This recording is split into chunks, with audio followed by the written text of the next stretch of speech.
Last episode में हमने देखा था हानशन को पता चला था कि उसके फादर की डेथ बहुत ज़्यादा मिस्टीरियस है।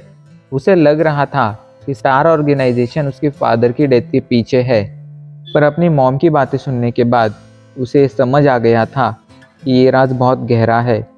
पर उसने डिसाइड कर लिया था वो किसी भी हालत में इस बात के पीछे की सच्चाई जानकर रहेगा। साथ ही साथ हानशन अभी ये भी जानना चाहता था कि आखिर उसके परदादाजी कौन थे एंड उन्हें सुपर जीन के बारे में कैसे पता था। अब आगे हानशन वहाँ से ब्लैक हॉक मिलिट्री स्कूल आ जाता है। वह अभी के लिए जिया को देख रहा था जो स्प्रिंट नाम की मशीन में एक ट्रेनिंग कर रहा था। हानशन इस बारे में असिस्टेंट क्वीन से पूछता है तो क्वीन बताता है स्प्रिंट एक काफ़ी खास मशीन है जिसे लोगों की कॉम्प्रहेंसिव स्ट्रेंथ कैलकुलेट करने के लिए बनाया गया है। इस मशीन के अंदर काफ़ी पावरफुल ग्रेविटी है एंड काफ़ी सारी बड़ी बड़ी मेटल वॉल्स हैं। उन मेटल वॉल्स के ऊपर 1 फीट लंबा एंड 1 फीट चौड़ा सेफ जोन यानी वाइट जोन है। तुम्हें ट्रेनिंग करते वक्त सिर्फ वहीं पर कदम रखना है। अगर तुम वाइट जोन के बाहर और कहीं कदम रखोगे तो तुम्हें एक ज़ोरदार इलेक्ट्रिक शॉक लगेगा। क्या तुम इसे ट्राई करना चाहोगे? इस पर हानशन मान जाता है।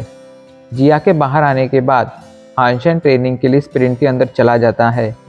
अभी के लिए जिया एंड असिस्टेंट क्वीन दोनों हानशन को ट्रेनिंग करते हुए देख रहे थे। जिया को याद था जब उसने इसकी ट्रेनिंग शुरू की थी तो पहली बार में उसे लगभग 8 बार शॉक लगा था। अगर हानशन को 8 से ज़्यादा बार शॉक लगता तो इसका मतलब ये होता कि वो हानशन से बेहतर था। इधर हानशन स्प्रिंट के अंदर दौड़ना शुरू कर देता है।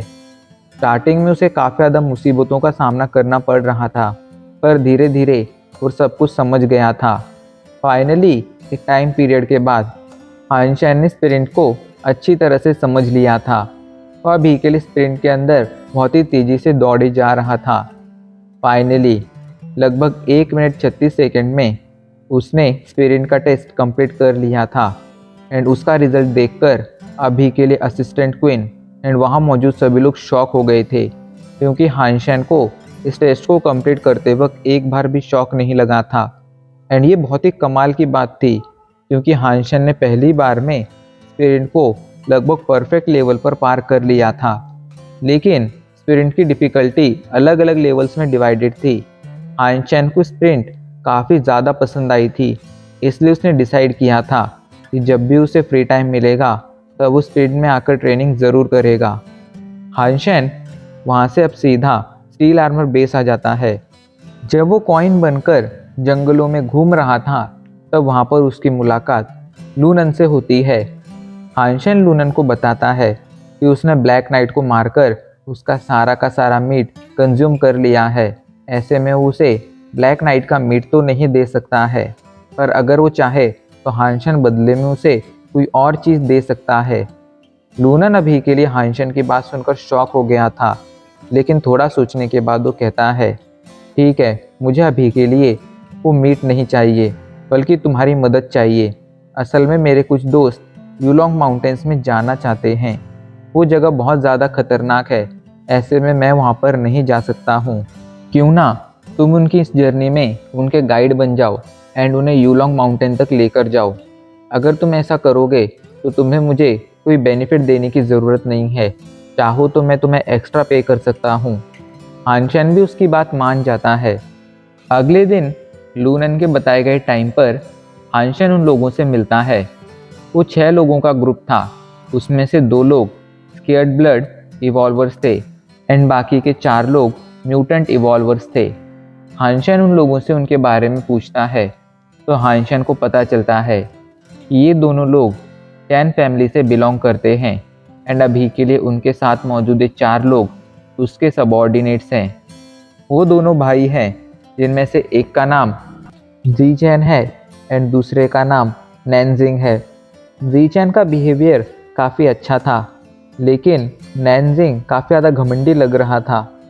सफ़र के दौरान वो कॉइन को कई बार फाइट के लिए चैलेंज करता है, लेकिन हर बार कॉइन ये बोलकर मना कर देता है कि वो कॉइन से ज़्यादा पावरफुल है एंड कॉइन उससे डर गया है। असल में हानशन अभी के लिए नैनजिंग को सीरियसली नहीं ले रहा था। उसके लिए नैनसिंग जैसा बंदा एग्जिस्ट ही नहीं करता था। वो तो बस डील की वजह से उन लोगों को गाइड कर रहा था, वरना उसका इन लोगों से कोई लेना देना नहीं था। रास्ते में काफ़ी आगे बढ़ने के बाद भी जब उन्हें कोई स्केटबर्ड रैंक का बीस्ट नहीं दिखता है, तब वो लोग हानशन से पूछते हैं कि आखिर यूलोंग माउंटेन में हमें कहीं भी स्केटबर्ड रैंक का बीस्ट क्यों नहीं दिख रहा है।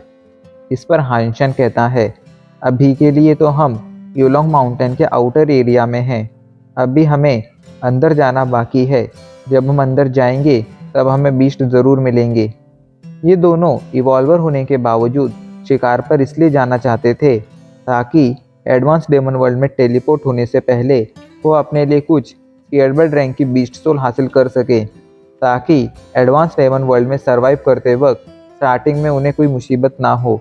थोड़ा ही आगे बढ़ने पर अचानक से कॉइन रुक जाता है, तो वो लोग पूछते हैं आखिर क्या हुआ। इस पर कॉइन कहता है, सामने देखो। सामने के पहाड़ देखने में किसी लाइफ लोटस जैसे लग रहे हैं। ये सुनकर सभी शॉक हो जाते हैं, क्योंकि सभी के सभी जानते थे लाइफ लोटस का मतलब क्या होता है। वो लोग अब पहाड़ पर चढ़ना शुरू कर देते हैं। उन्हें पूरा भरोसा था कि अंदर जाकर लाइफ लोटस के अंदर मौजूद अंडे को वो ज़रूर फोड़ेंगे एंड उससे उन्हें कोई स्केटबर्ड रैंक की बीस्ट सोल ज़रूर मिलेगी। हानचैन उन लोगों के इस बिहेवियर को देख रहा था, लेकिन अभी के लिए वो कुछ नहीं कर रहा था।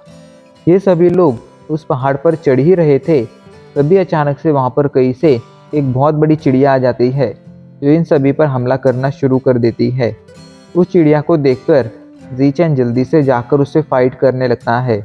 ज़ीचैन ज़मीन पर एक ज़ोरदार किक मारता है एंड अचानक से आसमान में उड़ जाता है। आसमान में उड़ते ही उस चिड़िया पर हमला करता है, लेकिन चिड़िया उसके हमले से बच जाती है।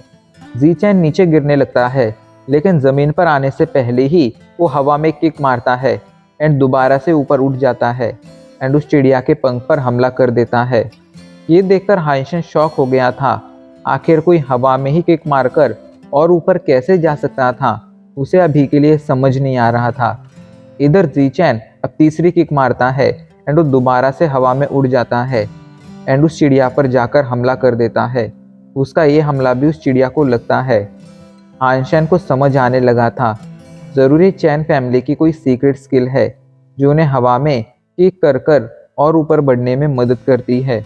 वैसे तो ये मार्शल आर्ट टेक्निक कुछ खास नहीं लग रही थी, लेकिन कोई ऐसी मार्शल आर्ट टेक्निक जो एक यूज़र को कुछ देर के लिए बिना पंखों के हवा में रहने के लिए अलाउ करे, वो काफ़ी ज़्यादा खास होती थी।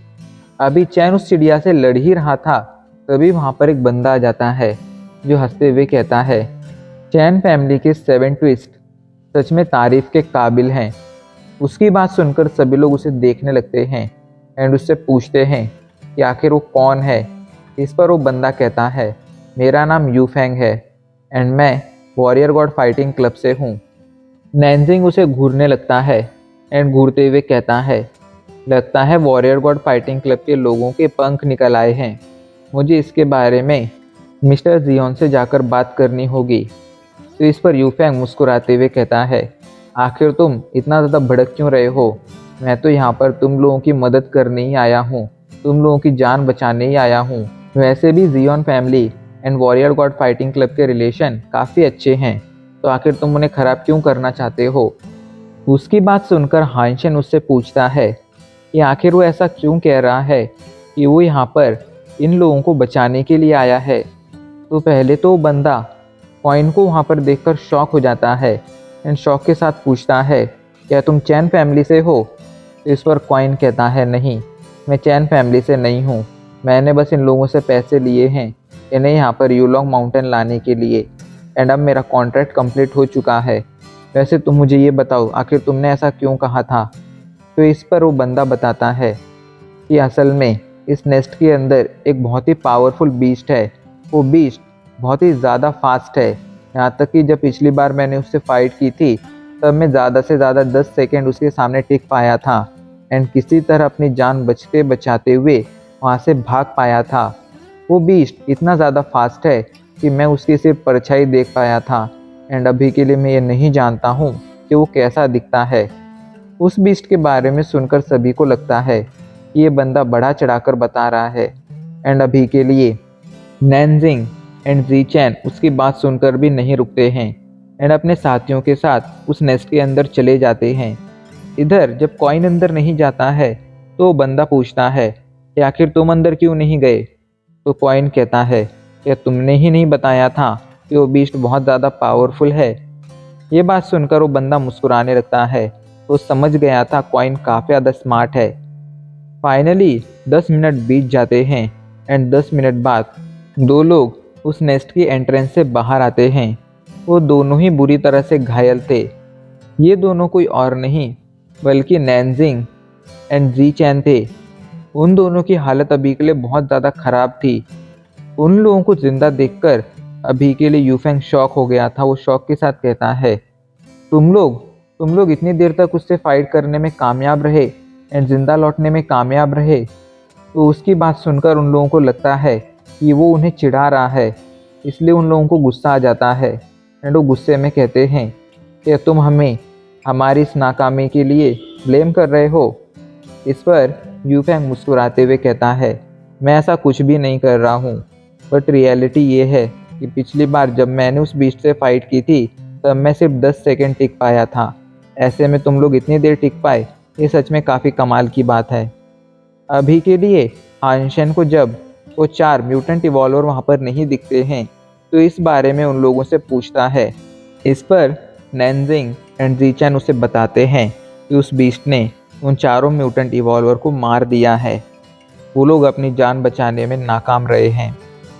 उस बीस्ट के बारे में सुनकर अभी के लिए हानशन समझ गया था कि ज़रूर वो बीस्ट एक सुपर बीस्ट है। इधर यूफेंग कहता है, क्यों ना अभी के लिए हम सभी साथ में आकर उस बीस्ट का शिकार करें। ये सुनकर वो लोग कहते हैं, लेकिन वो बीस्ट बहुत ज़्यादा फास्ट है, ऐसे में आखिर हम उस बीस्ट का शिकार कैसे करेंगे। तो इस पर यूफेंग कहता है, तुम इस चीज़ की चिंता मत करो, उसका इंतज़ाम मैं कर लूँगा। उस बीस्ट को मारने के बाद उसका मीट मैं रखूँगा एंड जो भी उस बीस्ट को मारेगा उसके पास उसकी बीस्ट सोल जाएगी। यूँ सुनकर वो लोग उसे गुस्से से घूरने लगते हैं एंड कहते हैं, ऐसे डील में तो सबसे ज़्यादा फ़ायदा तुम्हारा ही है, तो हम ऐसे डील क्यों माने। तो ये सुनकर यूफेंग उन्हें अपने पास से एक बीस्ट सोल निकाल कर दिखाता है एंड कहता है, क्योंकि मेरे पास एक क्विक सैंड बीस्ट सोल है, जब मैं इसका यूज़ करूँगा तब उस बीस्ट की स्पीड बहुत ही ज़्यादा कम हो जाएगी एंड उस कम स्पीड के साथ हम उस पर हमला कर कर उसे मारने में कामयाब हो सकते हैं, वरना नॉर्मल स्पीड के साथ तो हम उसे कभी नहीं मार पाएंगे। ऐसे में तुम्हें नहीं लगता है कि तुम लोगों को मुझे एडिशनल बेनिफिट देने चाहिए। उसकी बात सुनकर सभी मान गए थे। क्विकसैंड बीस्ट सोल उस बीस्ट को कमज़ोर करने में उनके काफ़ी ज़्यादा काम आ सकती थी। प्लान के मुताबिक सभी लोग नेस्ट के अंदर चले जाते हैं। अभी के लिए सबसे आगे जी चैन था। प्लान के मुताबिक उसे सबसे आगे जाकर लालच देकर उस बीस्ट को बाहर निकालना था। जी चैन को वहां देखकर वो बीस्ट जल्दी से बाहर आकर जी चैन पर हमला कर देता है। उसकी स्पीड बहुत ही ज़्यादा खतरनाक थी, लेकिन तभी एंड मोमेंट पर यूफेंग उस पर क्विकसैंड बीस्ट सोल लगा देता है। जैसे ही उसकी क्विकसैंड बीस्ट सोल उस बीस्ट पर लगती है तो उसकी स्पीड कम हो जाती है। इधर इसे मौका समझकर नैनजिंग, यूफेंग एंड हानशन ये तीनों एक साथ उस पर हमला करना शुरू कर देते हैं। वो तीनों ज़ोरदार तरीके से अपने अपने बीस्ट वेपन से उस पर हमला किए जा रहे थे। उनके सभी बीस्ट सोल वेपन उससे टकरा रहे थे, लेकिन इसके बावजूद उस बीस्ट पर एक खरोंच तक नहीं आ रही थी। वो लोग उस पर काफ़ी सारे हमले करते हैं, लेकिन इन हमलों के बावजूद उस बीस्ट को कुछ नहीं होता है। तभी वो बीस्ट गुस्से में आकर जी चैन पर एक ज़ोरदार हमला करता है। वो हमला बहुत ही ज़्यादा खतरनाक था। जी चैन उसे ब्लॉक करने के लिए जल्दी से अपनी स्केटबर्ड रैंक की शील्ड बाहर निकालता है, लेकिन जैसे ही उस बीस्ट का पंजा उस शील्ड को लगता है, उस स्केटबर्ड रैंक की शील्ड टुकड़े टुकड़े हो जाती है। अभी के लिए उसके एक ही पंजे ने जी चैन की शील्ड को डिस्ट्रॉय कर दिया था। वो अभी के लिए जी चैन की तरफ बढ़ रहा था, लेकिन तभी बीच में बाकी सभी लोग आ जाते हैं एंड उस पर एक साथ हमला करने लगते हैं। वो बीस्ट हानशन की तरफ बढ़ता है, लेकिन हानशन समझ गया था कि अभी के लिए अगर वो ब्लैक नाइट के भाले से उस बीस्ट पर हमला करेगा तो उससे उस बीस्ट को तो कुछ नहीं होगा, उल्टा उसका ब्लैक नाइट का भाला ही डिस्ट्रॉय हो जाएगा। इस वजह से उसके अटैक को डॉज करना शुरू कर देता है। लेकिन उसे उस बीस्ट के अटैक को डॉज करता देख अभी के लिए सभी लोग शॉक हो गए थे, क्योंकि उस बीस्ट की स्पीड बहुत ज़्यादा तेज थी। वो तीनों इवॉल्वर्स थे, लेकिन इसके बावजूद वो इस बीस्ट को डॉज करने में नाकाम रहे थे। वहीं कॉइन ऐसा कर पा रहा था, मतलब कॉइन एक इवॉल्वर ना होते हुए भी उनसे ज़्यादा पावरफुल था, या शायद वो एक इवॉल्वर था, बस उन्हें बता नहीं रहा था। उन्हें अभी के लिए कॉइन की पावर पर भरोसा होने लगा था। इधर वो बीस्ट अभी के लिए गुस्से में आ गया था एंड हद से ज़्यादा भड़क कर अब वो इन लोगों को मारने के लिए तैयार था। एंड अब इसी के साथ हमारा एपिसोड आज यहीं पर ख़त्म हो जाता है।